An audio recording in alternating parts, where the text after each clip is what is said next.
Let's see. Okay, we are live. Okay, so we are going to be talking about animal welfare, and different people can view this topic different ways. There might be a chance that some of us agree on things that we didn't even realize we did because of how complicated the topic is. But okay, so Kristen and Brandon disagree on this topic. Anybody watching, if they want to put in questions for either of them or myself, just put it in chat, and I'll ask them the questions. Kristen, go ahead and do, I don't know, approximately like maybe 2 minutes of just a quick overview of like how you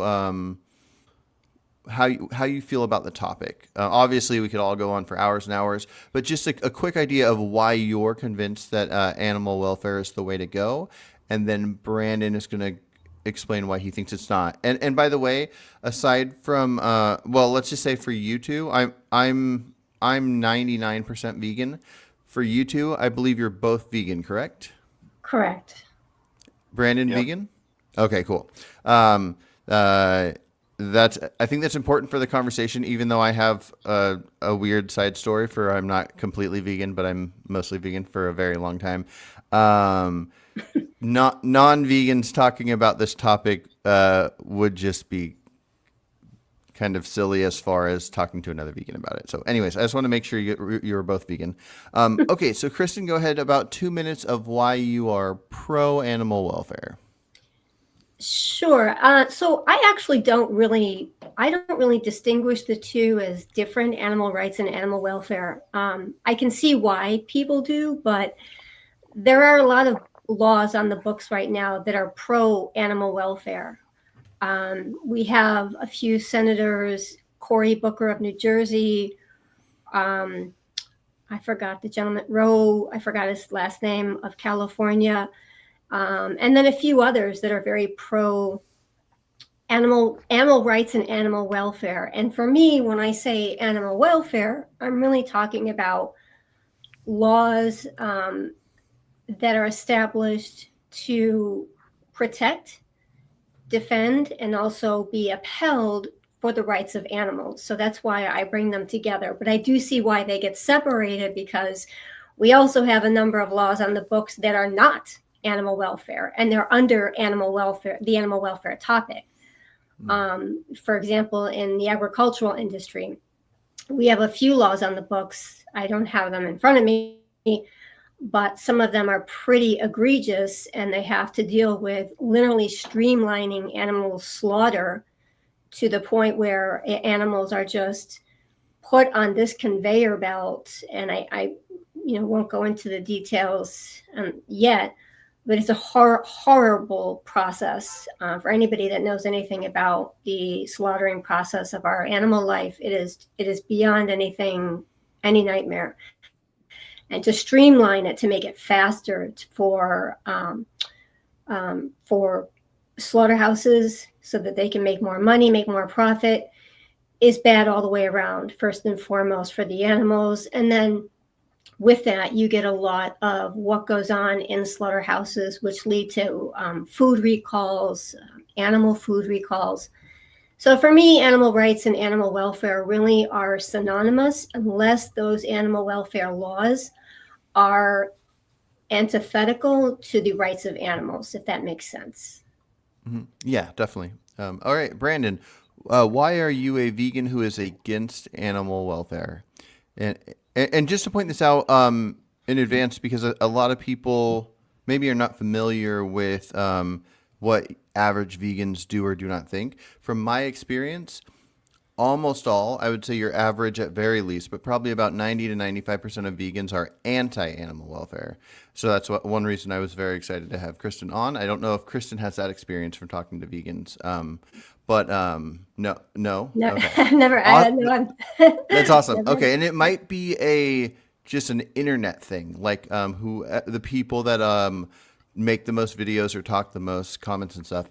But I think there are compelling arguments on both sides. So, Brandon, can you share your arguments for why you're a vegan that's anti-animal welfare? Sure. Before I talk about that, I just want to preface this with a little bit about me, so people who don't know would have a better idea of where I'm coming from. Okay. Uh, I grew up working my grandfather's beef farm helped slaughter my first cow when I was about 7 years old. I grew up hunting, trapping, and fishing, and I saw the whole process from beginning to end. And I was always told it was necessary growing up, etc. I have a whole video about this. It's on Vegan News, yeah. So that's where I'm coming from when people talk about animal welfare. I've seen the reality of the situation, and when you're approaching animal welfare from what would be called the philosophy of utilitarianism, which is, if we do this, this amount doesn't suffer. If we do this, like the trolley problem kind of thing. Hey, Brandon, real quick, I just want to let you know your sound keeps coming in and out. It's like about 70% right, but then it goes to a muffled thing. So if you can't fix it, no worries. I can hear you perfectly fine. I mean, I can hear you well enough, but okay. Yeah. It just sounds like every once in a while you're talking in a can for a couple words, and then it goes to perfectly good. But my phone isn't very good right now. I need to get another one. You're fine. I just thought I'd mention it in case you had a quick fix. Okay, continue. Sure. So for me, and I've been in so many facilities. I can't directly talk about some of them because it hasn't been 7 years for some of the operations I've been a part of across the country. But I've been in tons of these places, so-called free range, cageless free range chicken farms, where there's 40,000 chickens crammed into a shed, and the cage becomes each other instead of wire mesh that's the size of an iPad. And that's kind of what I'm getting at when it comes to the whole idea of welfare. Doesn't do anything except make the people who are exploiting the animals, the end consumer, feel better about exploiting animals. Oh, okay, they got some amount of welfare to feel better about eating them or eating what comes out of them. And the reality is that welfare is never real. You go in there and you see these certified humane different farms that Whole Foods has certified humane animals of different kinds, and you go in, and I have specifically been to those places and been inside of them and seen how not humane and not welfare it really is. And you can never have animal liberation and true welfare, which would be not killing them, not confining them, not overbreeding them. You can never have that as long as you're greenwashing things and making people think what they're doing is okay. So that sums up everything when it comes to me or anybody else who thinks about passing laws to make a slightly better prison or a slightly better way to cut somebody's throat. Gotcha. Okay. And I'm going to have you guys do it back and forth. Brandon, I have a recommendation to try, unless there's a reason not to. I think it might be better to take out the AirPods completely and then just talk into the phone speaker and then hear it outside of your phone speakers. But if that has a strange sound, I'll let you know as well. But Kristen, go ahead and you can respond to him, and you guys can have a back and forth. Yeah, no, I actually agree with everything that Brandon says. I think, where the issue comes in is semantics and how when this comes down from the political sector. I'm very political. That's my background. I'm a writer and an activist, and I write from the political platform. And I love your baby, Brandon. She wants to get in on the conversation. But I think that, what's happening is that we have politicians that are trying to do exactly what Brandon is saying. And that is that make people believe that because you establish what they put under animal welfare laws. So you have politicians that put these ridiculous, very lackadaisy, parameters around slaughterhouses, around how animals are raised, kept to be consumed by humans in any way. And they put it under animal welfare. Like Brandon says, if you give a chicken, even when you see free range, it's not free range. It is literally just a horror show in and of itself. It's just animals still, chickens, turkeys, animals still cramped in cages. I think when I see laws on the books for pigs to have more room, space to turn around, these are ridiculous. These are absolutely unequivocally ridiculous. We literally just need to get animals out of the food chain. But these laws that get introduced are supposed to make people feel better. And I actually have friends who do this. Oh, Kristen, I had free range eggs. I had free range this. Oh, I think they're going to make it better for the pigs. They're doing this in California. My response is always the same. Is there a humane way to sex traffic a child?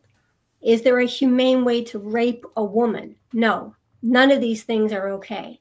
So when you take a life and you say to that life, you don't look like me, you don't act like me, you don't live like me, therefore I'm better than you, I have more value than you, you're wrong. It's you taking the choice of another being away, not the other way around that some people think.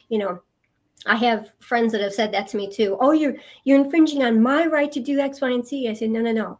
You are taking the right of another life away. They never even had a chance. They are defenseless.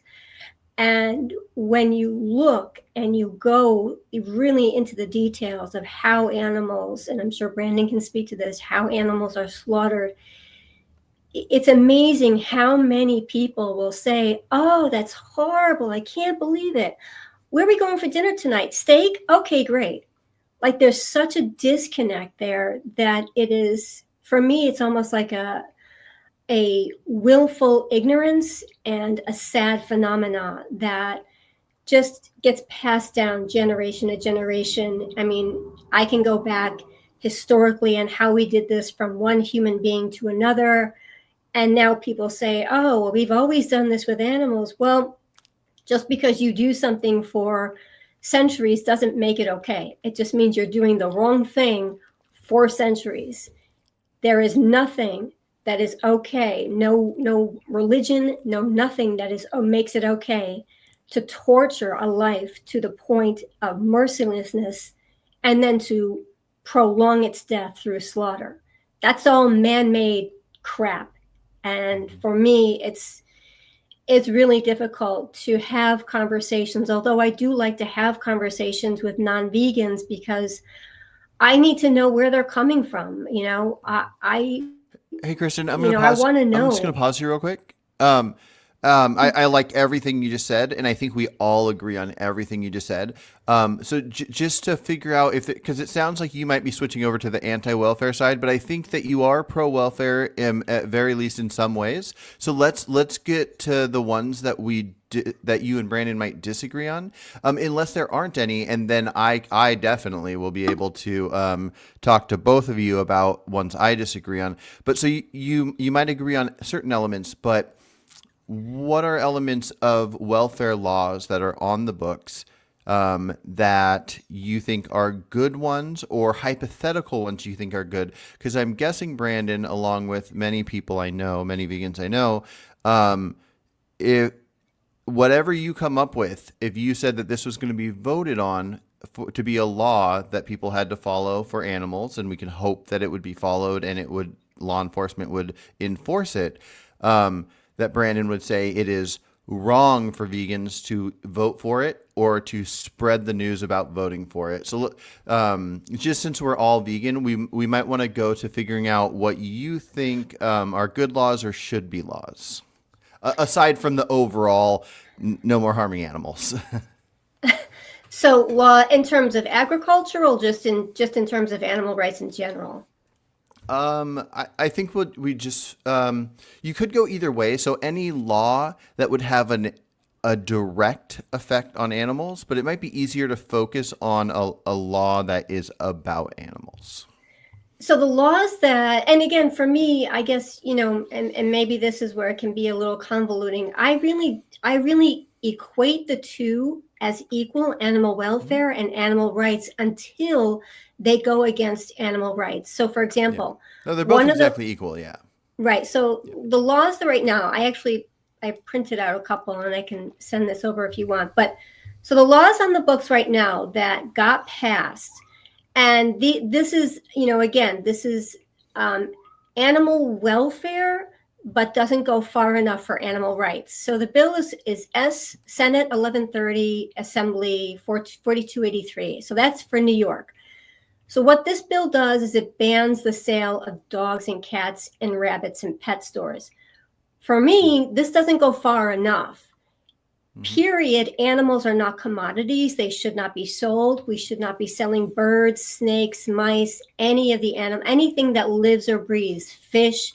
None of these animals should be sold. So for me, that's an example of an animal welfare law that they tried.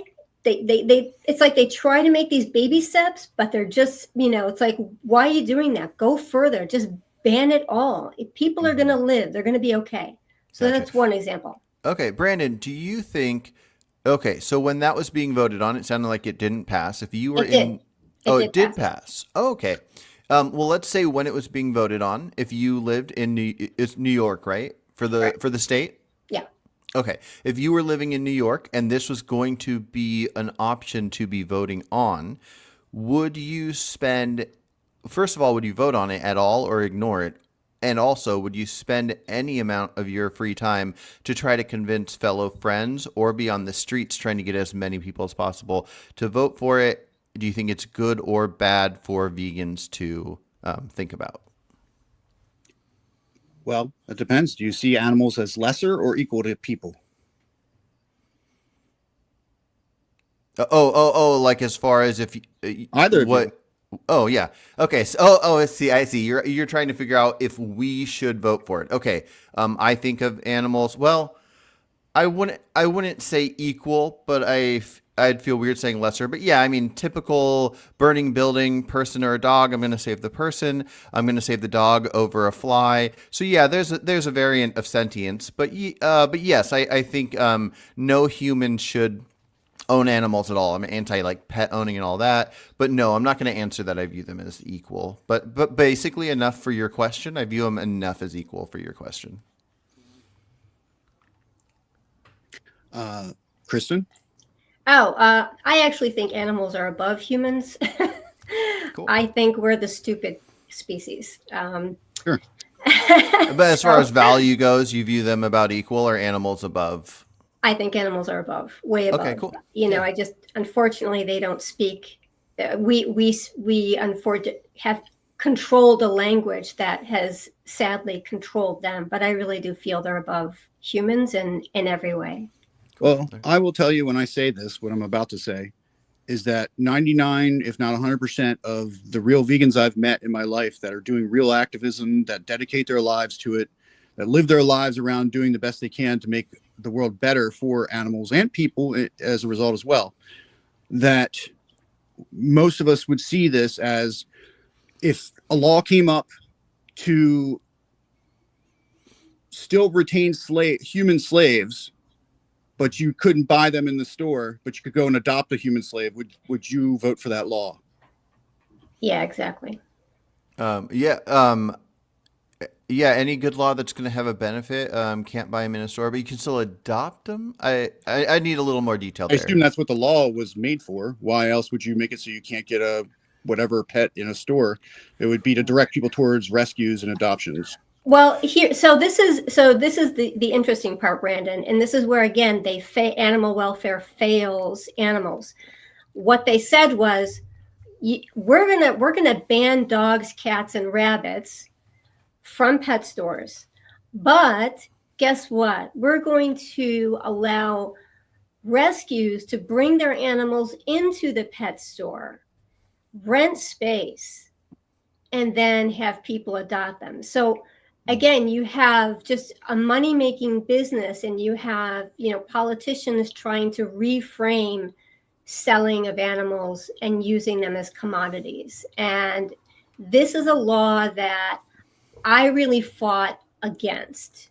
I was not for this law, but at the same time, it was something. It brought about some acknowledgement that we need to make changes, but I was not for this law specifically for that reason. I thought you were giving an example of a law that you were for. Okay. So it's complicated. We could turn it into a hypothetical that makes it less complicated, where we remove the idea of the people bringing in cats and like let's just say that it is illegal to sell them at stores in, let's just say, in somebody's state. And then what it's encouraging, like Brandon was saying, was adopting. So that would be from either people giving away their pets to their friends or whatever, or going to like a humane society and adopting it. Is that what you're saying, Brandon? So the counter to that would be if you could make slavery illegal during slave days, but anywhere, like let's say there's an adoption building that or a humane society building, whenever somebody didn't like their slaves anymore, their slaves were crippled or something, they would just take them down and say, we don't want them anymore. They're inside of this place where if people adopt them, then they can use them as slaves, or if they don't get adopted, they get euthanized. And then now the question is, instead of having it be where you can buy slaves throughout the state, you will not be able to buy slaves throughout the state if this law passes, but you can go to this building and go, oh, I'm going to adopt these 10 slaves that people took to this adoption place. And then your question to me is, would that be a good law to pass?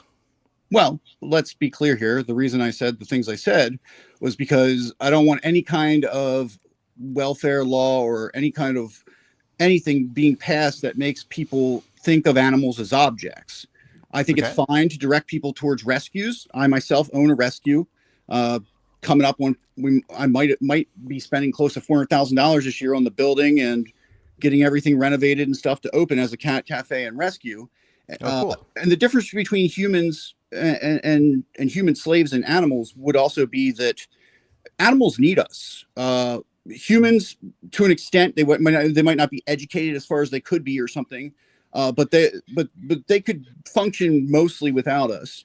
So it's not a direct comparison, but the reason I brought up what I brought up is that anything like that makes everybody think of all animals as objects that they can do what they want with. And the end result is people eating them and doing what they want every day. And, No, I got you.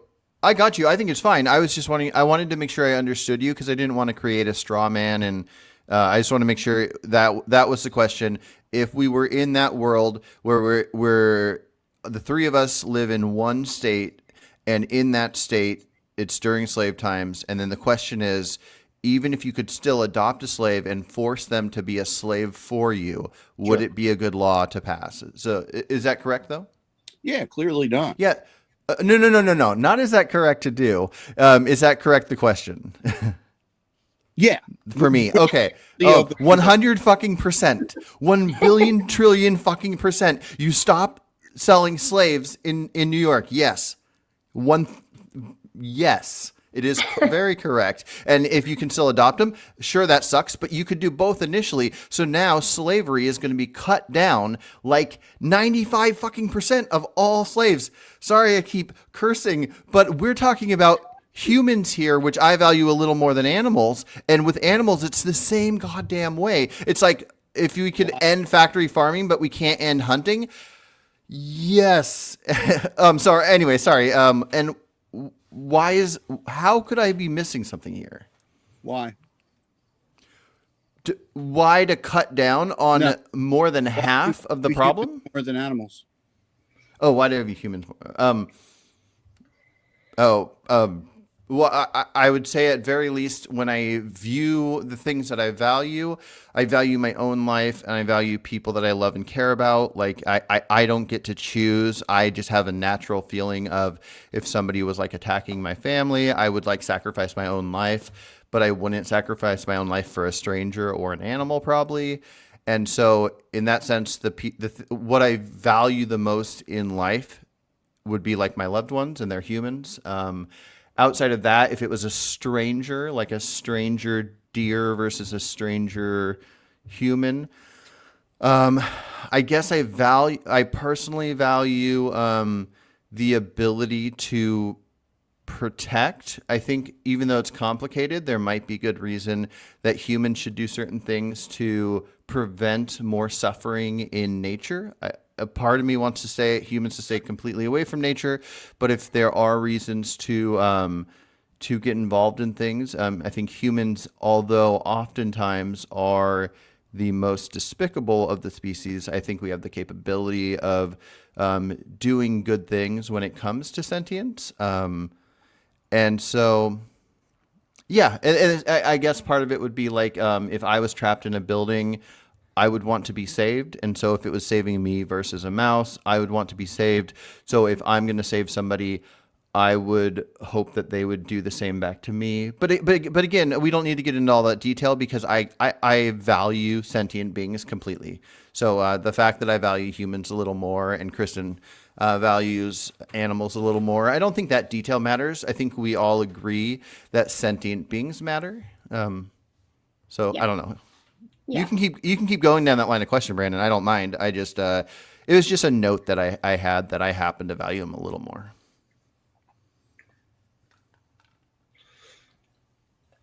Yeah, I think that, very sadly, I think it really comes down to where perception and value was placed, from the beginning of time. And I tend to really go way back when I speak of animal rights because somewhere someone along the line said, animals are lesser than humans and this is what we're going to do to them. That person created a horrific, miserable life for our animal life, as opposed to what I believe they were put here for, and that is to live with, be with, care for, steward, love, be loved, not to eat, not to wear, not to use as entertainment, not to test on. None of these things are anything that animals should be used for, but yet somewhere someone said, hey, this is okay, let's do it. I think they're lesser than me. And we've adopted this line of thinking, not just with animals, but with humans as well. And I think when you do that, when you make it okay to think of another being as less than you, if somebody does that, then it's almost like it becomes this, it's become this, erroneous thought pattern. And I think that's why I tend to make the comparisons I do with, how we treat, women and children, is that if you take this thought pattern and you think of someone as lesser, then you treat them as lesser. But with animals, we don't just treat them as lesser, we treat them as non-feeling beings. And that's not even close to, who they are. You cut an animal, they scream. You step on them, they scream. How anybody could not think of an animal as a sentient being is just pure ignorant and cruel. And I think people, they know this about themselves, they just don't change it. It becomes like a habit that they won't change, a habit that is beyond cruel. It's barbaric. Mm-hmm. Yeah. I think my personal opinion is that a lot of it comes down to addiction. I think if somebody equally enjoyed, like, it's a mixture of addiction and like how people like grew up. It's that idea, like if you were to offer somebody a glass of milk from a human or from like a dog milk or something, and they would be somehow like thoroughly disgusted by that, but then it comes out of a cow. The only thing logical to think of why they're not disgusted by one, but they are by the other, is that they just grew up with it. They've been doing it their whole lives. They like this, but like when they picture the breast of another female animal and or just a mammal of any kind and liquids coming out, they're just like, oh, gross. How could you do that? But this thing that comes in this plastic container. And so I think it just comes down to normalizing, and then it comes down to addiction. If they weren't addicted to the taste, if they could set it aside and go, oh, I don't need that anymore, then I think those two things aside, it would all get fixed.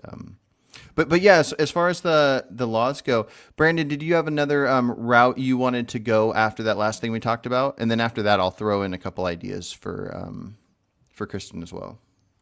No, the only way to achieve animal liberation is to stick to our guns. I mean, what Kristen was describing is speciesism, and speciesism is racism, is sexism, is every kind of ism. And for me, I would sum that up with the quote, "As long as there are slaughterhouses, there will be battlefields," by Friedrich Nietzsche. And, Okay. Can I give an example then with humans and see if this is different in any way? Sure. So I don't know if you're familiar with female circumcision from like Muslim countries and whatnot. There's I think 27 different countries right now that still perform them, and we're talking like hundreds of millions of girls this happens to. Now there's different stages of it. There's like 4 different types of female circumcisions. One of them just uses a scalpel to remove the labia, and one of them just uses it to remove the clitoris. And there's different types. Some do just a scarring. It's like it's kind of like a tribal tattoo on the face or something. There's a scar that they do that's just a scarring. So if let's say that practice was happening here in the U.S. and this was going to be voted on, that we were going to change this now. The people putting the laws together, we're going to go, oh man, like this is such a tradition similar to male circumcision. I don't know if you guys are with me on that male circumcision should not exist in the U.S. anymore, but what's that? Yes, male circumcision are worse. Okay. Okay. I would think they're not worse, which is why I was going the female route, but I'm going to keep going the female route anyways, but that's cool that we're on the same page. So let's just say that female circumcisions and male circumcisions were in the U.S. and lawmakers were thinking, okay, Jewish tradition is making it to where it's going to be really hard to get rid of male circumcision. Muslim tradition is going to make it really hard to get rid of female one. I don't think we can get rid of all the female one, but we think we can get everybody on board to pass a law saying you cannot remove the clitoris. And then so this is going to be put into law, and we're not going to be able to get all of what we want. We don't think anybody should be mutilated at all at birth because of religions. But if currently some people are removing labias and some are removing clitorises, and there is a law option to go through, and we're thinking the majority of people, like we're thinking about 52% of people are going to vote this through, and then it's done. It's official. This horrible thing will never happen anymore, even though other horrible things like removing the labia and these other things will happen.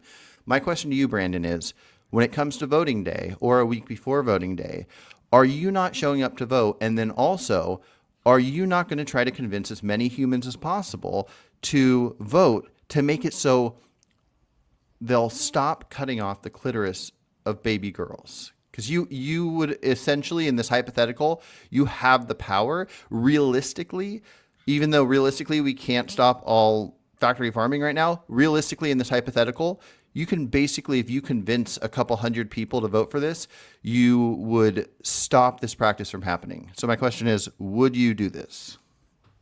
No. I knew you were going to say that. Kristen, are you? I'll answer a why. I'll expound on it a bit. Okay. When you take a moral position, any bit you compromise on it, the people who are opposed to your moral position will use that against you and continue to further what they're already doing anyway. Would you feel good saying that in front of the adults 18 years later, the potentially millions of them that had their clitoris removed because of you? Yes. Okay, cool. Kristen, I know there's probably some middle ground here. Like it sounds like you do agree with a handful of what Brandon's saying, but just to make sure we're on the same page, you would vote on this law, correct, to end the circumcision of females? I would. Just two things. I don't think it's worse than male circumcision. I would never say ours female circumcision is worse than males. It's relative. It's all worse. It's all terrible, Brandon. It's all terrible. Yeah, all awful. I don't whatsoever. Yeah, I don't have a penis, but I'm quite sure that circumcision is absolutely 100% terrible, and I would be totally against it. And I think with something like this, I would absolutely be against circumcision. of young girls. But I would have to voice my concern of why are we only going this far? Why are we not going all the way? Like this is the problem with, again, coming from my background is law. So I tend to come from the political and law perspective. And this is what lawmakers do. They try to make it's like they play games. They try to make it okay. Oh, we'll go this way. And then this way I'll get, this many votes, get into office. Or if I pass this law, I'll be okay with this group. It's all about trying to appease, a certain group of individuals, as opposed to just being morally correct, ethically correct, compassionately correct, and just saying, wait a minute, this was wrong to begin with, and let's just stop it altogether. And one quick note, I do believe realistically factory farming can end. We just don't do it. Yeah. I just meant all at once. I agree. Right. I think it will end. Yeah. I just don't think you can make it happen all at once. I think almost all laws happen gradually. And if you don't work with having them happen gradually, then they either never happen or they take an insane amount of time. My other go-to, which is kind of pointless since Brandon's saying that he would not vote to end the removing of clitoris of females. And no offense, everybody should have their own stances. Well, I mean, but think about it like this. Okay. Like when people say meatless Mondays and nonsense like that. Mm-hmm. Well, okay. Is it okay? What if we just make every Tuesday okay to molest a child? And then all the other days of the week, you don't molest a child, but Tuesdays is okay. Well, it depends on your hypothetical. Currently, it's not okay to molest children. So if you add in an extra day to molest children, I am not on board. If everybody molests children every single day and we're going to stop them from doing it any fucking amount ever, not even every Tuesday, once a year, January 1st, you can't do it. Pass that law. What we have is either laws or we have nature.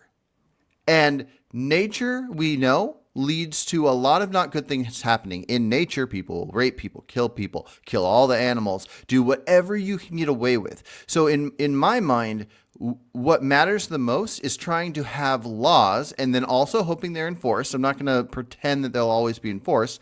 We have to work towards that as well. But let's hypothetically just say they're going to be enforced. Then kind of all that matters for ourselves and for people that care about any sentient beings, including humans, would be creating any laws that are good. If something should be illegal to do, if it's wrong to do, wrong's a bad idea, because I mean, there's things that are immoral that shouldn't be illegal. It could be like wrong to make fun of somebody, but it shouldn't be illegal. But yeah, anything that you think should be illegal should be illegal. Not just once you collect them all and put them together, which is why I'll give this example. I want to give a real world example because sometimes hypotheticals are tough to imagine. But like, so I don't know if you're familiar with Susan B. Anthony, Elizabeth Cady Stanton, feminists from the 1800s. Women could not own property for the most part. Women could not get divorces if they wanted to, but men could. If divorces happened, men would get the children. Women could not get the children. Women could not vote. There are an endless amount of things. And in the 1860s, because of working their asses off for a decade, they got women the right to be able to own property.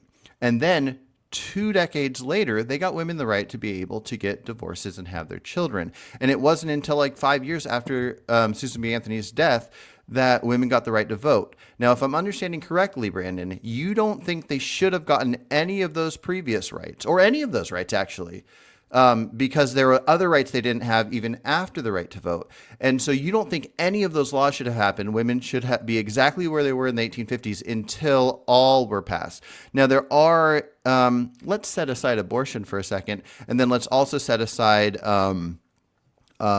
like ideas of moral issues, like how people are treated. Let's just go with what we think should be legal. I would say for the most part, men and women are pretty equal legally. So whenever that happened, let's call it the 1970s for fun.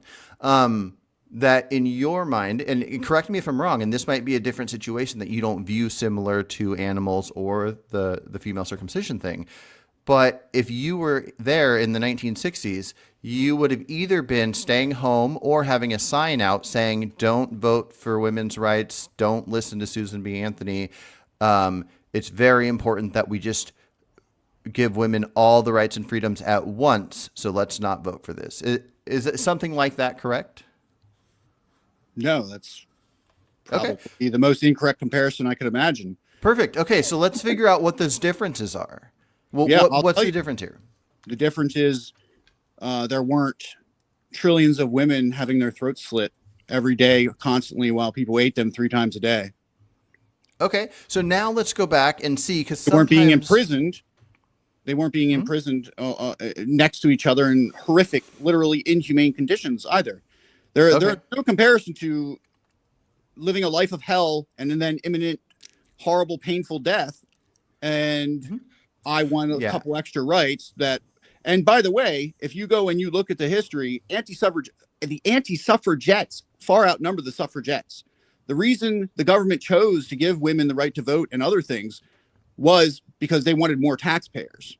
If you actually go back and you look at stuff, it's far more complicated than you're making it. Oh, no. I'm not trying to make, first of all, I'm not trying to make it identically comparable to animals. And then also, I'm not trying to make any claim other than, is this a good law to pass? Do we not pass a law because of the others connected? So ignoring the idea of the comparison to animals, would you want people to vote on it? Vote on the idea, if women could not own property and they also could not vote, would you want people to vote on the idea of owning property, even though there's other things they can't do? Yes, incremental social change is not the same comparison to, and I try not to use the term anymore, but a literal Holocaust. Yeah, no, I'm with you. Okay, so let's go back to one, because sometimes it might seem like when people are debating or discussing things that somebody's trying to trap somebody, and maybe when I brought up the female circumcision one, you thought I was trying to do a trap, so you felt like answering it a certain way. So now that we're figuring out that if there is not a Holocaust, then incremental change is good. And it's not like there's no gotcha. There's nothing wrong with realizing, oh no, I would do this. I do it all the time. So I want to go back really quick. Would you vote against cutting off the clitoris of girls for incremental change for a species that is not being holocausted? I would be asking the question as to why are we doing this at all to anybody? There shouldn't Correct. be Just like women couldn't own houses. Why are we doing this at all? Women couldn't vote, but incremental change is good. Why are we cutting off labias? Why are we cutting off clitorises? This is all no good. We should shout it from the rooftops, even when we vote, even when we talk people into voting. Like, hey, please vote for this, but also stand with me against cutting off labias too, and cutting off male foreskin. Like, stand with me again on all these things, but go vote for this thing. Or is there something different about this one too, where it's not a Holocaust, but it's different enough in a way where we're creating a protected class over the males in that situation, or even the females that are still having like partial circumcision mutilation. So you're saying, well, they can still partially mutilate women, and they can still completely mutilate males, removing the frenulum that has more nerve endings than a clitoris. It's an entire sex organ. But this one little thing over here, we'll say that we're going to stop doing that. But everything else. So the reason I went with the female one is because you could have different variations. You could have different things that are happening. I could do the male thing as well. Let's just go with you. Don't care about. Well, I mean, just if you look at most countries, they don't care about male circumcision whatsoever. So, well, sure, but none of that matters. I'm trying to create hypotheticals to understand your values, and I can't quite figure it out. I do get that you're saying that if the subject in question is part of a Holocaust, it ends in death, then it's like, might as well ignore the welfare and focus on the abolition. Okay. And that's different than, can women own houses?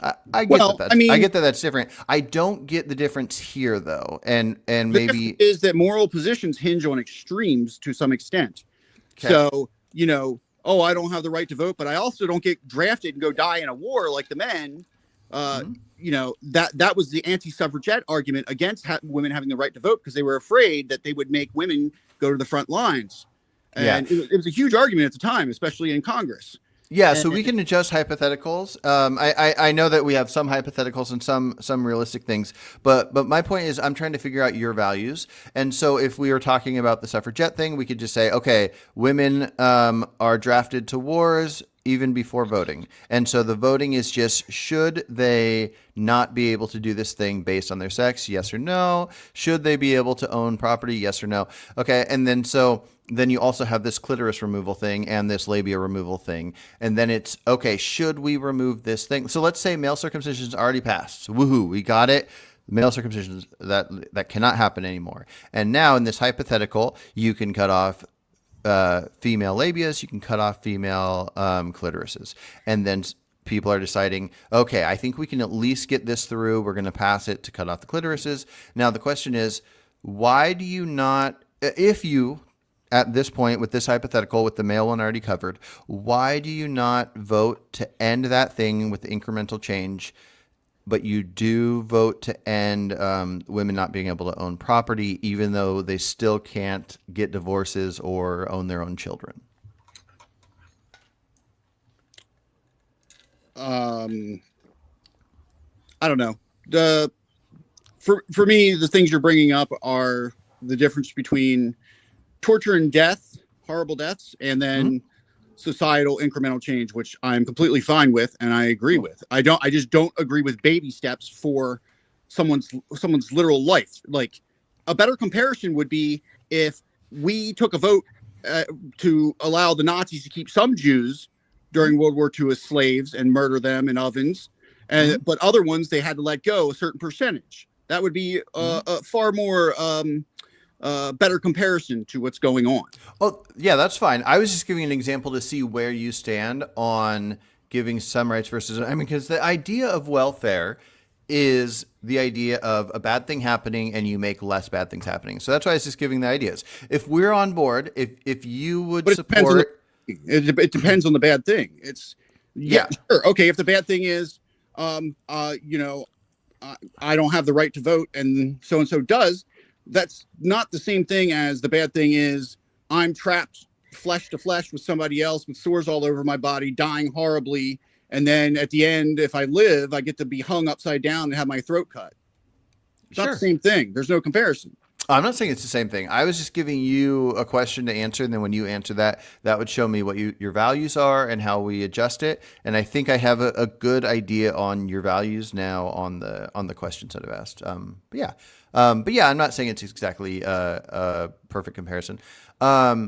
Kristen, can you think of a law that you would like to encourage to be passed that you think is achievable? Because that's a big part of welfareism. Is part of it is what we've talked about, where maybe some politicians want to make animal rights people think that we care about animals and to continue the status quo.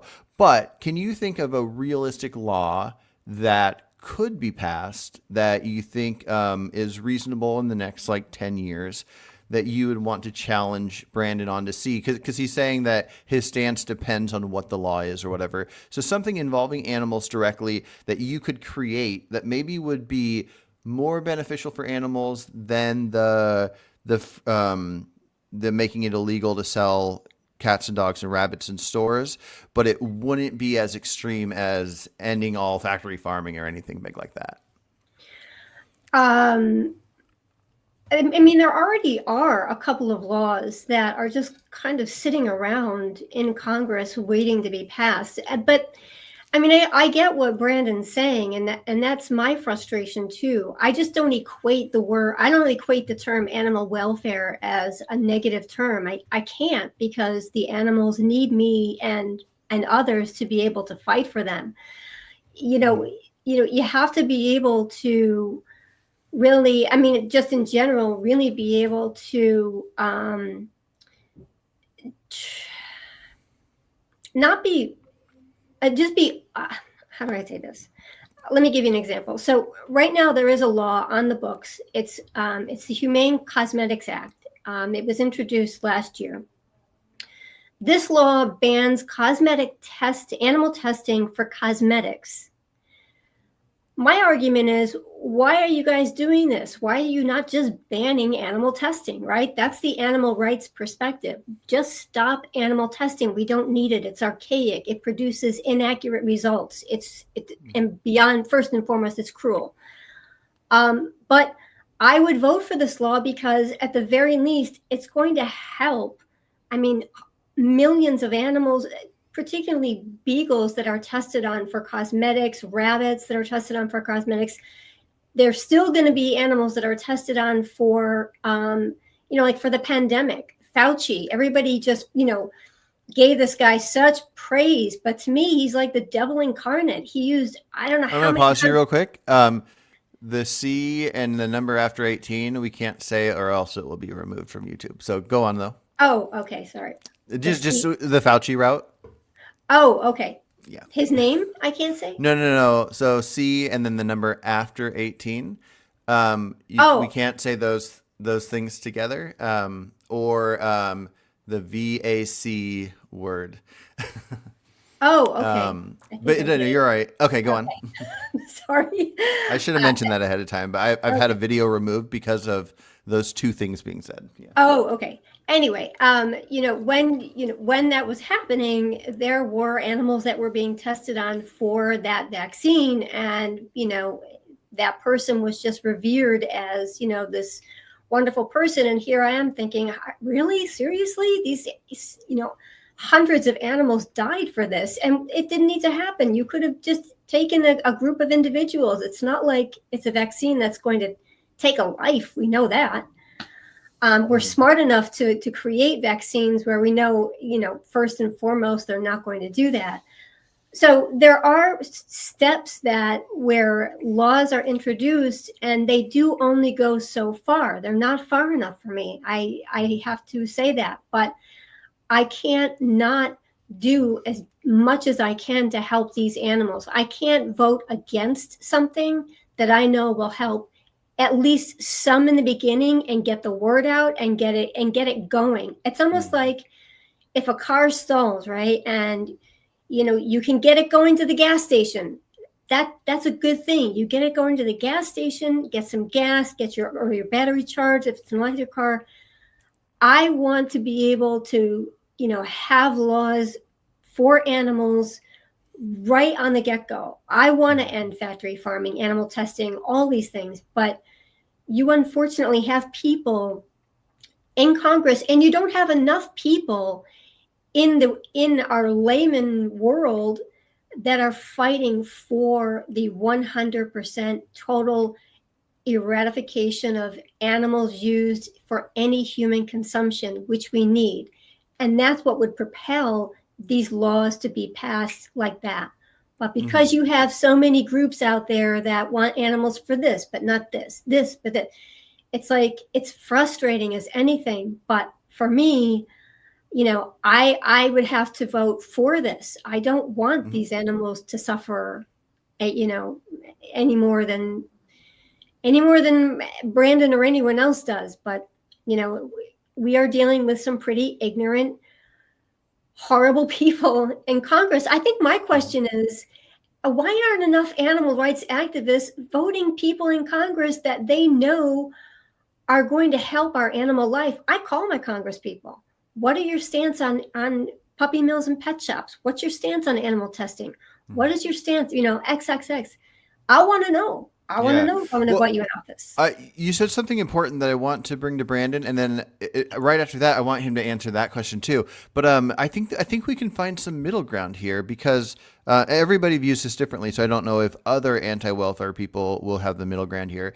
But now that we've discussed a lot, I have an idea of how Brandon has values on these things.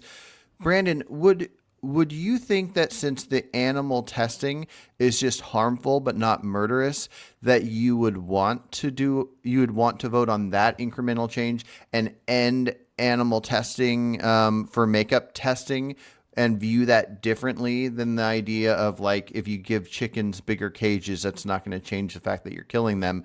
But with the animal testing, I don't know how often they die from the testing, but let's imagine they don't die from it. They just are subject to the testing. Would you vote to end that testing for that reason? Yeah, I mean, there are some areas where things do make sense, but overall, when I think of animal welfare, I think of the most detrimental part, which is, again, greenwashing or humane washing the food that people eat. There are like outlying things like that I would agree with, that we should, strike down. That we should, if there's a law we can put in place that will stop the testing.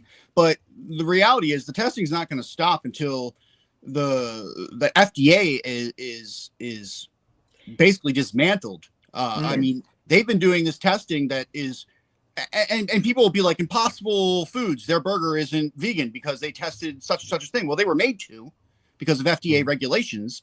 And I remember at the time when that argument came up in the vegan community, well, I went in and I looked, because you can go and look at their database of their testing and what's been tested.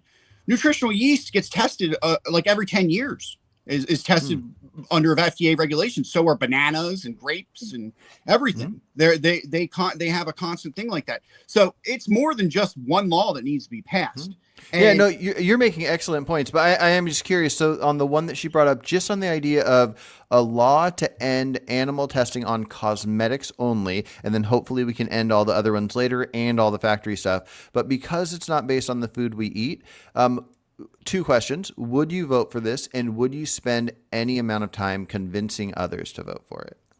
I don't know. I would have to think about it more. Possibly. I mean, I've seen these animals in person. So, I mean, yeah, I certainly want it to stop. But, honestly, things come down to nothing in society has ever really changed because of laws. Things in society have always changed because activists and us moving forwards in a new way. For me, the thing that makes sense to me is not laws. It's that entrepreneurs like, Josh Tetrick or Ethan Brown at Just Egg or any of those people that are creating new products. That's what's we're not going to have to worry about this stuff, because there'll be replacements. There'll be lab grown meat. There'll be things to replace all these things. We won't need a law. It'll just be, you'll go to the store and it'll be $400 for a steak that somebody killed, and it'll be 20 cents for a steak that, was grown in a lab. Like, it's going to be pretty easy for people to make the decision. Maybe we're viewing the word law different than each other, but I mean, the law is what stops the people from doing it that would do it. Like if if we didn't have a law against slavery, then I don't agree. There's more slaves now in the world than there's ever been. Let's say the U.S. I'm just talking about the U.S. So are you saying that there are more slaves right now in America than there's ever been during the slavery of African Americans or any other slaves, Irish or anything like that? There's more slaves right now in this country.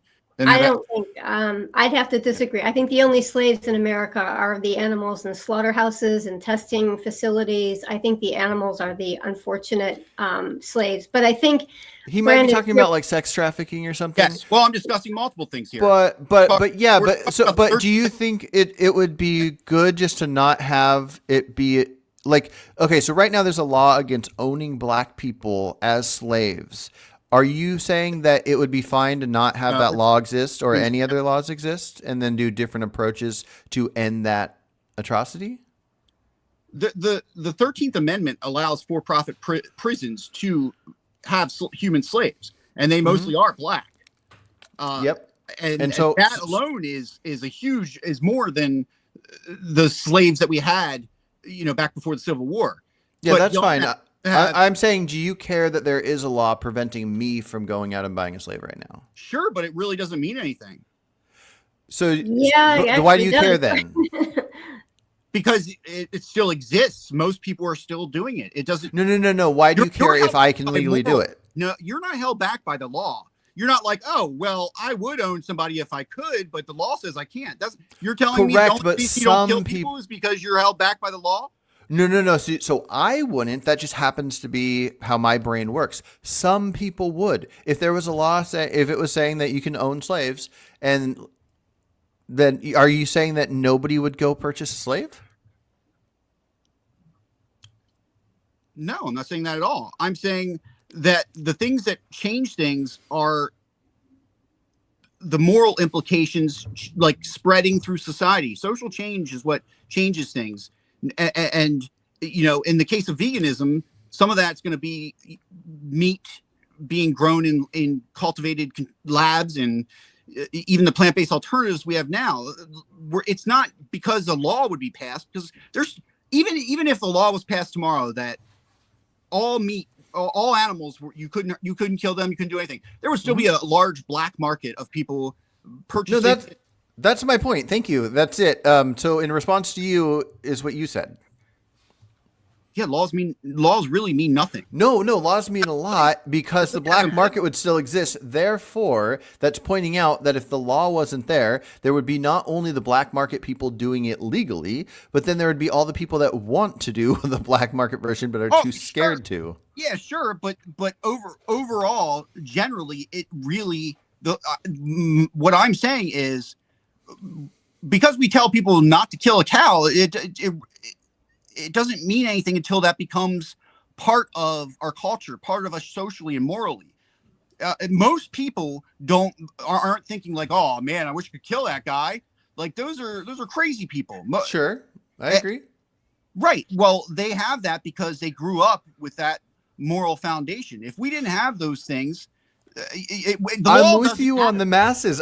What I'm saying is right now, today, if it was announced everywhere that as of tomorrow it's legal to kill people, if you kill somebody and nobody's going to look into it, it's totally fine. Do you think that there won't be any more deaths tomorrow? Do you think all the people that normally like go around like robbing places, but they wouldn't want to shoot somebody in case they get caught, they don't want to go to jail for life and all this stuff, you don't think that there would be at least hundreds, if not thousands upon thousands of deaths tomorrow? No, of course. I never okay. Completely useless. What I'm saying is that's not how actual change comes about. Actual change does not come about because somebody said so with a law. Well, that's actual change, like literal, actual. Tomorrow, you're agreeing thousands of people would be dead. That's an actual change in the negative. Not changing that law would be an actual change from what would be taking place. But again, most people have a cultural conditioning that they value human life and they wouldn't want to kill somebody. 1000%. I am with you. But actual change will happen for the people that are immoral, doing the wrong thing. If you make it factory farming illegal tomorrow, then all the crazy tons of people that like to eat animals there would be change because most of them wouldn't be eating animals anymore. Aside from black market stuff or people figuring out how, some people would go hunting or whatever if that didn't change. But half of them would stop. But yeah, sorry, Kristen, go on. I just wanted to jump in. I have to disagree because I think that the law is change. And yeah, people create change as well. Social change is important, it's necessary, but how many years, Brandon, have we been fighting to end factory farming? How many years have we been fighting to end animal testing and so on and so forth? When you have a law on the books, what it does is it ends at the very least. It won't end completely, but it will make it punishable to engage in those activities. So even backyard breeders or backyard, slaughterhouses, they still would be held accountable, and that would create change. That would be very big change. I have to say, when you create a law and you also make it enforceable, because it's one thing to create it, but you also have to make it enforceable and then punishable if it's broken. That's change. Animals' lives would be saved if there were laws on the books that actually were for them. Yeah, Brandon, I'm curious. Are you mostly saying that laws are good, they should be there for the people that will do the bad things, but that you just care more about changing minds and having social change, but you like both? Or I can't quite figure out what you think about laws. The basis of what I'm getting at is that laws are 90+% of the time more for what the punishment would be as a result of doing something. They are not a preventative measure as much as either of you seem to think that it is. The preventative measure is a cultural and social change in the concept of something. Yeah. Both. If somebody that thinks a certain way can be changed to think a better way, That's good. And if that same person wasn't convinced to change their ways, but then a law convinced them not to do the bad thing before they change their ways or whatever, then that would do it. I mean, they're both things. They both exist. I used to not care about certain things, and then I grew up eating meat when I was a kid, and then at some point I changed. If it was illegal to eat meat before I turned vegan, then I wouldn't eat meat because of the law. I mean, both things can happen. We can change our morals, our thoughts, or whatever. And then also we can be legally forced to. Yeah, I think what law does is it makes it unavailable for you to engage in the activity legally. You know, for years, you know, I grew up in a lesbian household, right? My mother was crucified in the 70s, dating myself now, but crucified for, you know, holding hands with her girlfriend. That's not the case anymore because we have laws on the books. If you know, people are LGBTQ plus communities are, you know, protected now because we have laws, but also because social change was brought about by people. So we need both. You can't, if you just have social change with people wanting to make change. Look at the Women's March. What did that do? That did nothing, Brandon. That did nothing. I mean, women are still getting harassed in the workplace. If you think they're not, then yeah, I don't know where you're working, but it's not, that's, you know, that's happening way more than it was before the women's marches were going on. So, I mean, I think it takes things to a certain level. It brings the issue out in the open. But as far as change, it only makes it so that when it's popular, the change will happen. But then when it's not popular, people forget about it. And then you still go back to engaging in the negative, destructive, abusive behavior. I want it to be a law where animals are no longer in the food chain, tested on animals, used for any kind of wearing, bred for any reason. I want that on the book so that when somebody is found to be doing that and engaging in that behavior, they go away to jail. And that sends a message. That's my feeling. Yeah, Brandon, I have a question for you, and I'm curious to see how you answer this. I mean, it's a hypothetical. All the details are like put in there by me, so it's not like a real world scenario. But again, it's to test your values, and I'm very curious about this. I think this would be an interesting thing. So let's say that there in the U.S. there were no rape laws. Okay, so anybody that wanted to rape could rape, and there's just zero laws whatsoever. Would you rather, assuming that these outcomes play out how I'm going to describe them, would you rather people go around talking to everybody, changing hearts and minds, convincing people about how bad rape is to the point where 95% of people are convinced that it's bad? Let's change that. Let's say 99. 99% of the people in the U.S. are convinced that it's bad, and they don't want to do it. They won't do it. But then the other 1% aren't convinced it's bad, and they might do it. But there's no laws. Or would you rather not change any hearts and minds, make it illegal to do it, and because you make it illegal, let's see, I gotta factor these numbers. Because you make it illegal, it's 99.5% of people don't do it.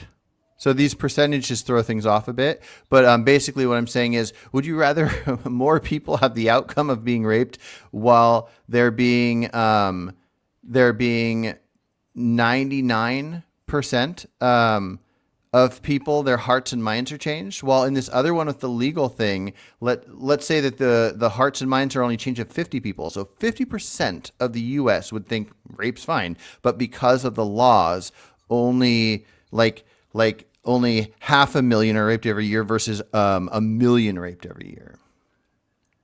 Sorry if those numbers threw things off. I can explain it better but if you understood that, what's your answer to that? I'm not sure how much more simply I can explain that. You do have to, as you said, hearts and minds, you have to have you have to have the majority of the masses on board with something before you could even consider a law. No, I'm just saying the law wouldn't just happen. There's no considering. I agree with you in general, yes, but I'm just saying the law, it goes through, the Congress decides it. They're ignoring what the masses want. The masses want rape here, but the Congress is making it illegal. Well, that's not how our government works. But if they did pass it, they would all be voted out the next time around if the masses had a different idea, and it would be repealed anyway. So. Which I think goes to Sure. my point as to why we need more activists voting, and I don't think they take this as seriously as they need to, voting people into Congress with animal rights activists in mind, with that thought pattern in mind. For example, let me just Cory Booker. He's a great senator of New Jersey.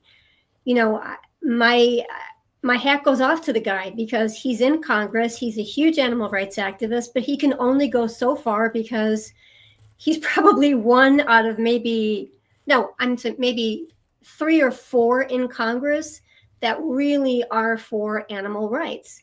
Why are the masses not voting people into Congress for animal rights? That's the question they need to ask themselves.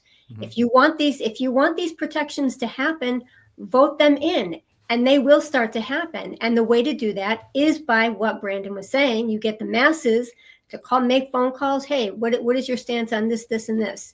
You know, and vote these people into office. What was that, Brandon? They're not being voted in because we're like less than 1% of the population. Yeah. Well, what are your thoughts, though? Do you think that vegans should put a focus into looking into politicians and finding out if there are any vegan ones, or if there are any? Well, I guess you wouldn't care if they're animal rights activists, but if they're specifically vegan, is that a thing? Like, let's say that there were a handful, like that. It was just known that there was a handful. Do you think that vegans, even if you don't think that they should care about welfare laws, do you think that vegans should have more of a focus on politicians? Yeah, I'm an independent. I voted Humane Party down the entire ticket. Oh, cool. Okay, and that's the thing that you think vegans should do. Cool. Okay. I'm in agreement on that one as well. I mean, I really do grill potential people that I'm voting into office. Mm-hmm. Yeah. Yep. Cool. If they take my call. If they take your call. Gotcha. Gotcha. Cool. Well, any more thoughts, either of you? No, I think that just, I think probably one of the most disheartening things that I find, within animal rights and even in the vegan, animal rights for me is veganism, is ending animal testing. For me, it's all the way around fighting for the rights of animals to live free without the interference of human cruelty. I wish that more people would come together. We do tend to be a little bit diversified, and sometimes we segregate ourselves in certain areas. And I do wish there was more people that would come together. I was in the rescue community too for a long time. I just had to be on my own because I just couldn't take the separation and the infighting that happens. If we did come together more, we would be a much more powerful group, and I think there would be more change that would happen. And because we always have to remember it's for the animals. Everything is for the animals. I try to remember that myself, so. Yeah. I mean, I enjoy discussing all elements of these things with people. So I will debate fellow vegans about the nuances of different things. But I think it's important at the end of the day that we all are just focused on doing the best we can. The problem is we don't all agree on what the best you can is.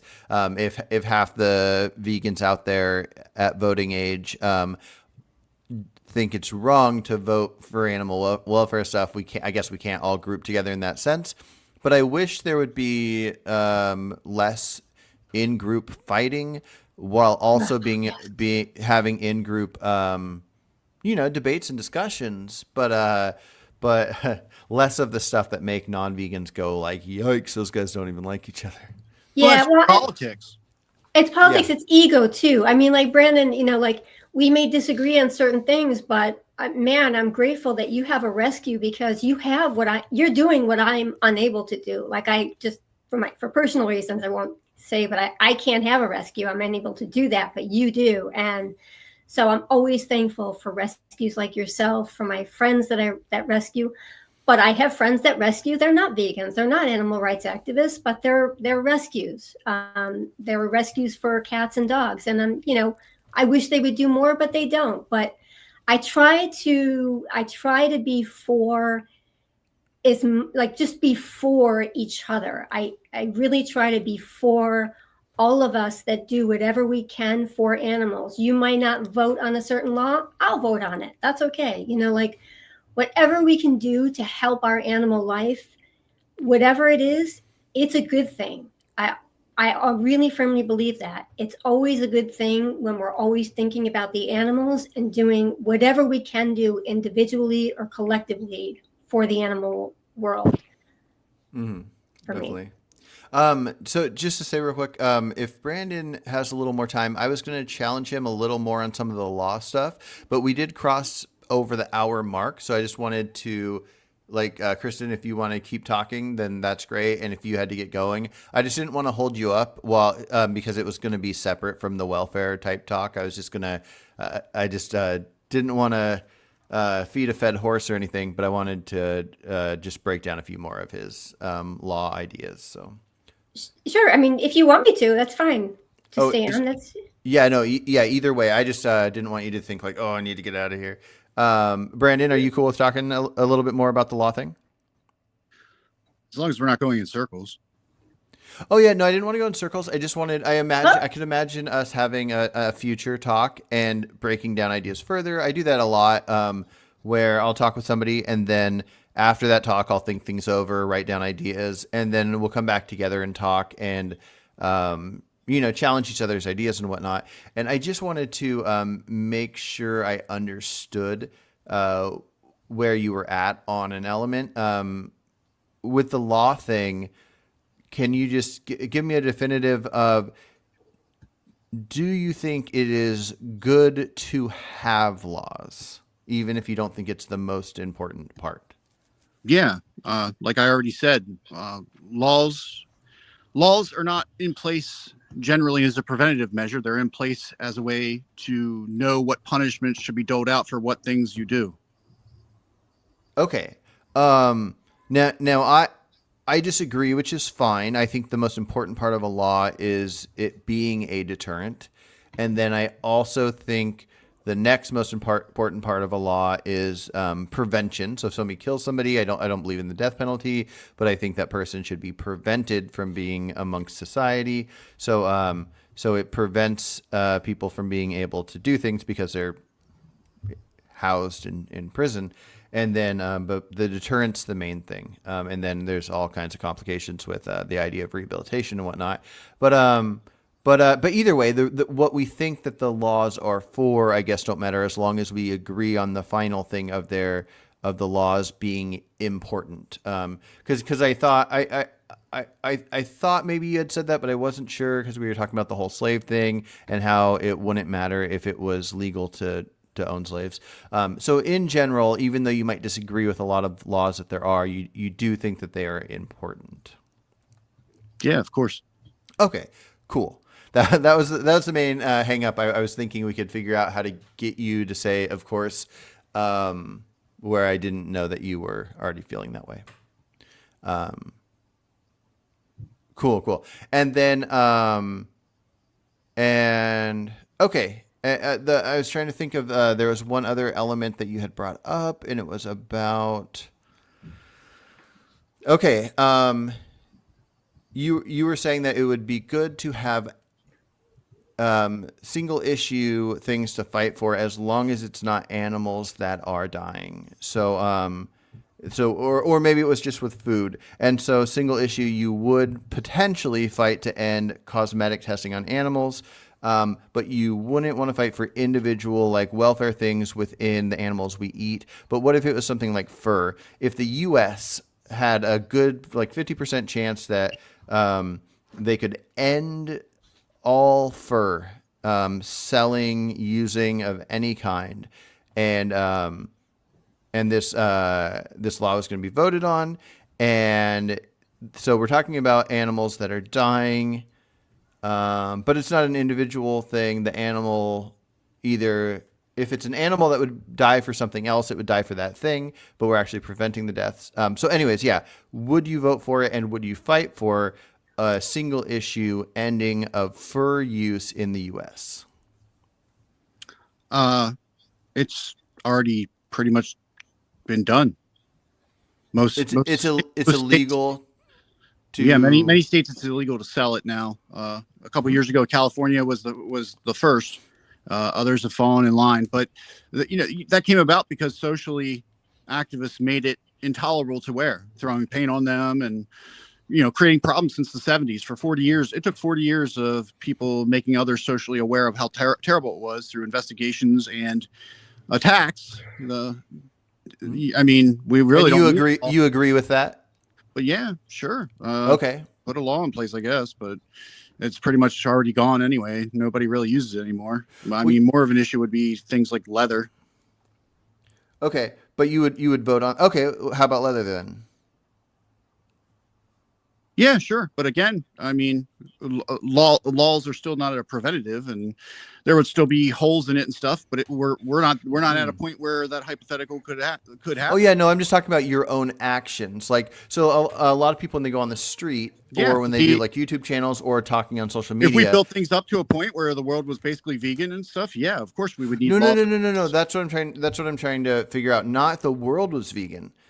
In this world, what should us vegans do? Now, so I think us vegans should do as much as we can to make as much suffering as possible stop.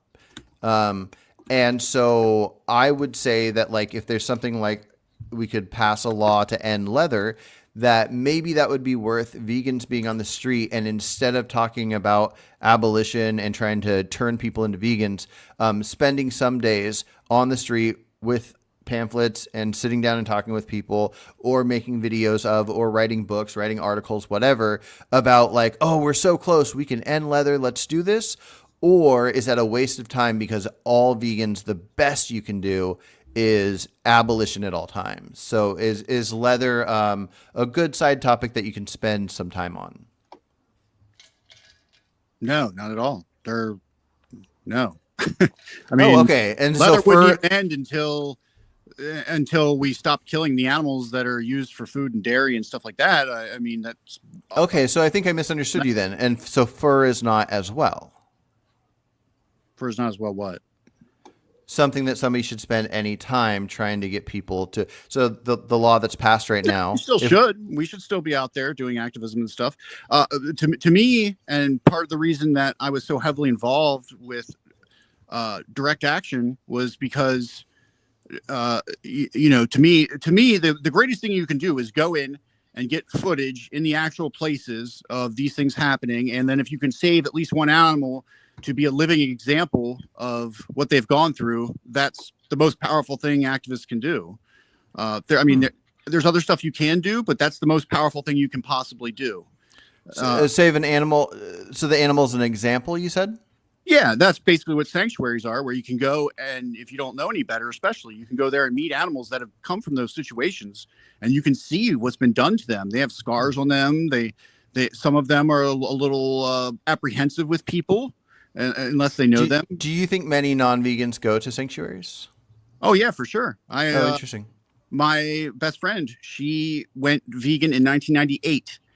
Because she went with a boyfriend at the time. She went to what's the name of his sanctuary in New York?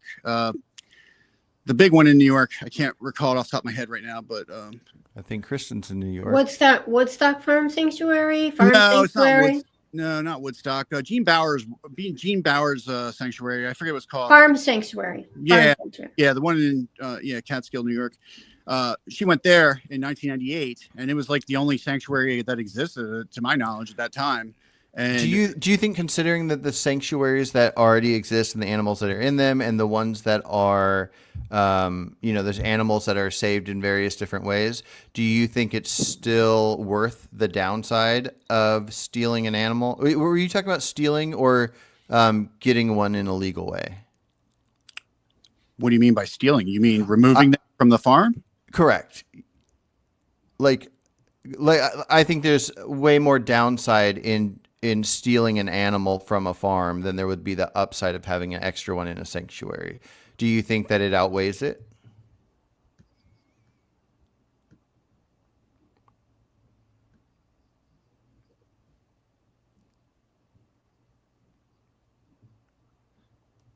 Hello? Is he still there? I think so. We can't hear you, Um, Brandon. Okay, I guess if he comes in a second, I was going to ask you something as well, really quick, before we get going. The law, the cats and dogs and rabbits law in New York, even though there is that downside, that's a bummer. That intrigues me so much. I wish we had that in the U.S. When I have a couple rescue guinea pigs, and every once in a while I'll go to like a Petco to get some stuff for them, and I'll see like the mice in there just jumping around like they've gone mentally insane, and Yeah. it's really sad. So I was wondering, do you have ideas or information you can give me for the best things I could do to try to get that to happen in my state? I live in Oregon. Yeah, you can actually, what you can do is I'll send you the list of laws that I have. I wrote it down. And you can just kind of copy and paste, say, listen, this is what they're doing in New York. I'd like to see this done in my state. And I'm not going to vote for you until something like this is done. Okay, Really cool. kind of, withhold your vote. But I wanted to say a little something about the fur. I have to disagree. I mean, I do agree that the protests really do help. But we have the New York City protests here every year. Well, actually, it didn't happen this year. It's probably one of the biggest animal rights protests that happens, one of the most well-known next to California. They focus a lot on fur, but guess what? There's no law on the books. So guess what shops are still open in and around New York City? Furriers. Get people like Pharrell, all these well-known people. You see protesters going in and protesting. Do you think it affects them? No, it doesn't affect them. They don't care. And because they can get away with it, they still get away with it. And that's the most disconcerting part of it. So, I think laws are a lot more effective because it's a deterrent, like you had mentioned earlier, but it also creates a punishment. And there does need to be punishment when you abuse an animal for any reason, any purpose whatsoever. So I think it's important, I guess, for me, from my end, to have both. People will dictate who's going to go into office and where the emphasis needs to be on the social causes. Yeah, definitely. And thanks for the idea on the cat and dog thing for Oregon. I'll message you, and you could hopefully I can get some cool information from you to do that. So Brandon, last thing, and then we'll hop off here. So I think that it would be bad to steal animals from a farm, and you think it would be a good thing? Yeah, absolutely. I've done it. Ooh, okay. Maybe you're right, and maybe you can convince me. But okay, so the reason we don't eat animals, well, I mean, there's many reasons, but the main reason would be demand, correct? Like some people will say like, oh, I didn't kill it, somebody else killed it, but you purchasing it is what puts it in demand. Blah blah blah. That's the problem, is the demand. If you purchase meat from the store, that's why the store is going to get more. It's putting in demand. So if a lot of money is being made off torturing these animals in the worst ways possible, because they make more money if they have them in tinier cages and the way factory farming essentially. So the amount of demand is there. The stores know how much they need. They tell the farms how much they need. The farms plan for what's needed. If the demand goes up, they get more. If the demand goes down, they get less. And so animals are bred. We don't think they should be bred. It's not that we think that they should just be happy. They shouldn't be bred. We shouldn't be breeding animals to exist or whatever. So if you go and steal a cow, I know we're talking like small scale if we just say steal a cow, but obviously you can extrapolate this as high as you want. But if you go steal an animal from a farm, that animal should never have been bred. It was already bred. It suffered. You're going to make that cow that has already suffered and shouldn't have been bred live out that one animal's best life, while making the farm go, well, fuck, okay, now we need to breed another one. So they're going to force breed more based on the numbers. They have as many as they have. They need as many as they need. They're going to breed an extra animal that's going to suffer double. So you're making, and no offense, I'm just saying that this is the math in my mind. And if I'm wrong, please help me out.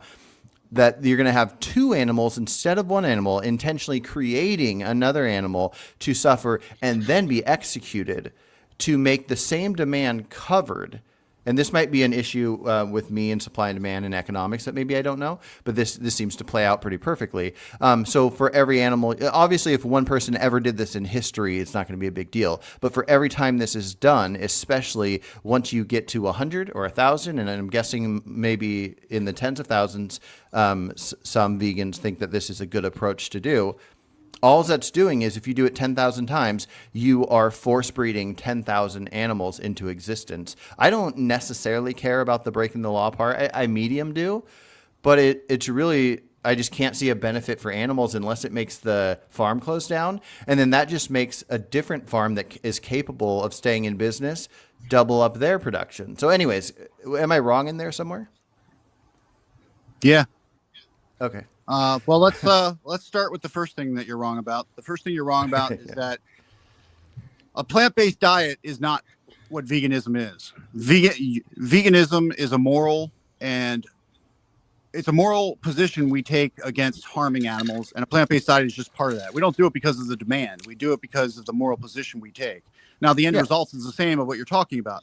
Now, when it comes to another animal being bred or whatever, without implicating myself, because some of the things I've done still has not been 7 years yet. Sometime next year, I'll be able to talk about some things.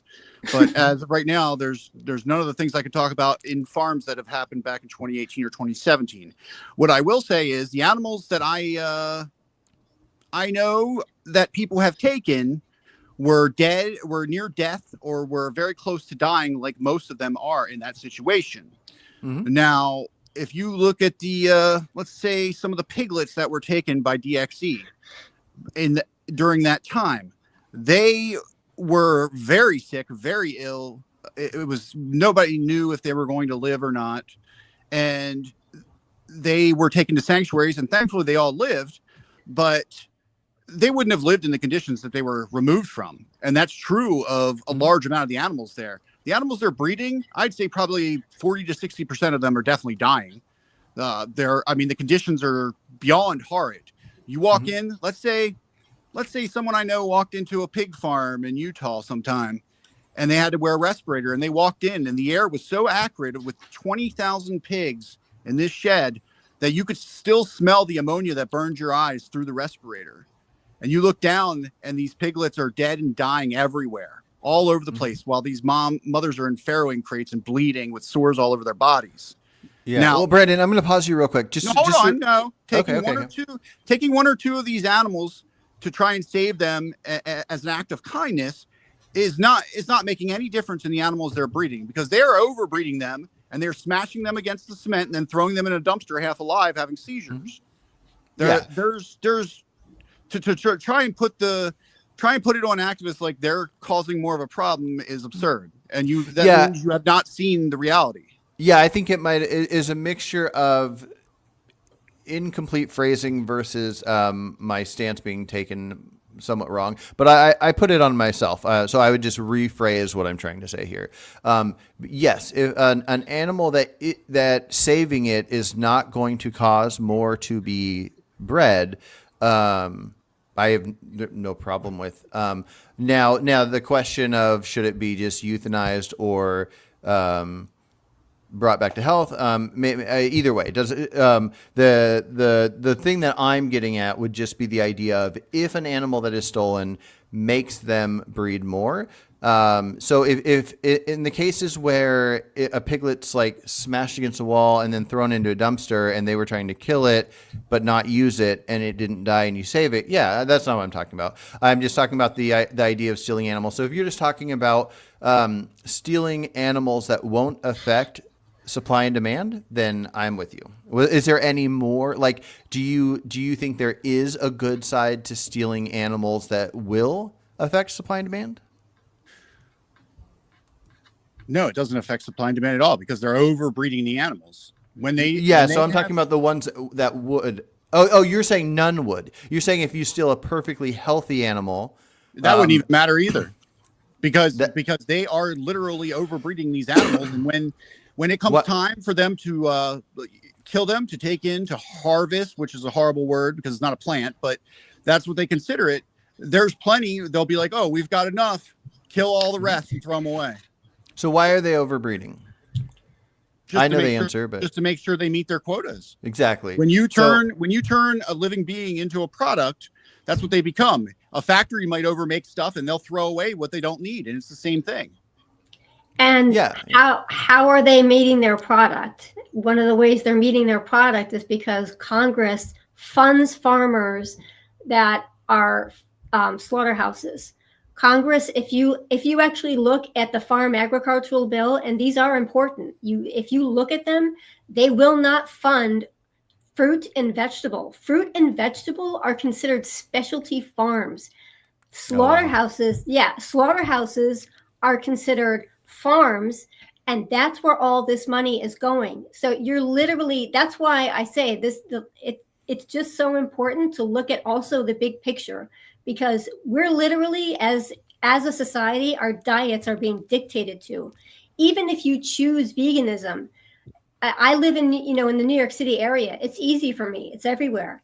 If I lived in my hometown of upstate New York, I don't know what I would do. It's very difficult to get vegan food up there because it's all farmland. Mm-hmm. That's where I live. I live in the middle of nowhere, Pennsylvania. There's still fruits and vegetables available. Yeah, but that's your area. My area, it's predominantly, unfortunately, cows, chickens. No, we got plenty of that. The slaughter trucks are constantly passing us on the highway. Yeah, for every animal. It's a constant here, which sucks. It's horrible. It's horrible. Brandon, real quick. So considering a farm does, they make extra to cover their bases. They have extra animals there. If people, we're talking a farm that has like, let's say millions of chickens or something, and they make a certain amount extra. And so somebody going in and stealing, let's say as healthy as possible chickens, are not going to be healthy. They're treated so poorly, but let's say healthy as possible that the farms will use for meat. So not the ones that are being thrown in the garbage and aren't going to be used. If somebody could go and steal one day and then the next day steal another, and then once they reach the numbers that are going to make the farms have to, at very least the next season or year, or however they work, quarter year, whatever, increase their amount to counteract activists stealing them.